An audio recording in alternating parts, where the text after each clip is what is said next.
Chiefs are making headlines about their new home, but they spent time at their old one this morning getting ready for training camp. It's that time of year, and KCTV5's Gabby Luma takes us inside the first steps in getting the Chiefs ready for the trip up to St. Joe and the season ahead.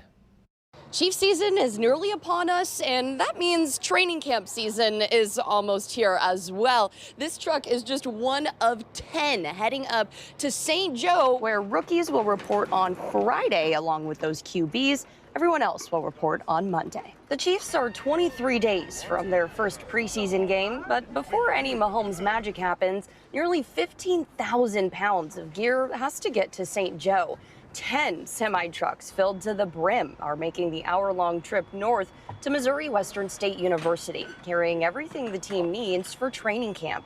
While the team leaders released info about the new stadium in 2031 this morning, workers here are keeping their eyes on the season ahead. Individual items are probably in the thousands, obviously, but we're packing more than probably 550 pairs of cleats, 300 pairs of gloves, hundreds of footballs, headbands, quarterback towels, all the way down to toiletries, field equipment, weight room stuff, training room stuff, everything you can think of. Open practices for training camp begin July 29th. The first NFL preseason game will be against the Rams. That'll be August 15th.